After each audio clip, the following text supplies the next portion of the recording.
Life is a revolution. Revolution એટલે ક્રાંતિ, ધરમૂળથી ફેરફાર. આપણને ઇતિહાસમાં જે ક્રાંતિઓ ભણાવવામાં આવી છે એ એવું કહે છે કે લોહિયાળ ક્રાંતિ. એ પછી France, Japan, England, America, Russia, ચીન, ગમે ત્યાં થઈ હોય, પણ જેમાં તલવારો નીકળી હોય, યુદ્ધ થયા હોય, એકબીજાને જીવ લેવાયા હોય, પરિવર્તન માટે જે સ્થિતિ ચાલતી હોય એને બદલી નાખવા માટે લોહી વહેવડાવવામાં આવે અને સમૂહિક વ્યવસ્થા બદલાઈ જાય. એ ક્રાંતિ નહીં. હું એક ક્રાંતિની વાત નથી કરતો, હું જીવનની ક્રાંતિની વાત કરું છું.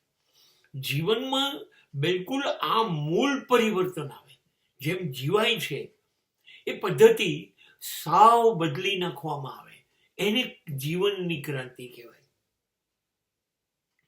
આપણે કેવું કેટલી બધી જૂની ઘરેડ માન્યતાઓમાંથી, પદ્ધતિઓમાંથી કેટલી બધી જગ્યાએ પુરાયેલા છીએ, ઘેરાયેલા છીએ, ફસાયેલા છીએ, કાં તો શિક્ષણમાં, કાં તો ધર્મમાં, કાં તો સમાજમાં, વિચારોમાં, જીવવાની પદ્ધતિમાં. એટલા બધા અંદર ડૂબી ગયા છે, એમાં આપણને ફેરફાર કરવાનું મન નથી થતું.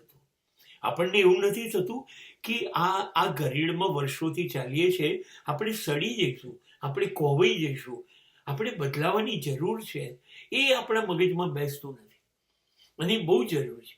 જ્યાં સુધી તમે તમારા વિચારો નહીં બદલો, ત્યાં સુધી વાણી નહીં બદલાય, વર્તન નહીં બદલાય અને જીવન નહીં બદલાય. તો જે દિવસે તમારા જીવનમાં વિચારો બદલાય, જીવવાની પદ્ધતિ બદલાય, વાણી, વર્તન, તમારી સમગ્ર પ્રતિભા, તમારું સમગ્ર જીવન બિલકુલ એક છેડેથી બીજા છેડે પહોંચી જાય, એવું પહોંચી જાય, એવું બદલાઈ જાય કે ખુદ તમે પણ ના ઓળખો, સમાજ નહીં, અને બધાને આશ્ચર્ય થાય કે આ કેવી રીતે આટલું બધું બદલાઈ ગયું. આને આપણે કહીશું જીવનમાં ક્રાંતિ.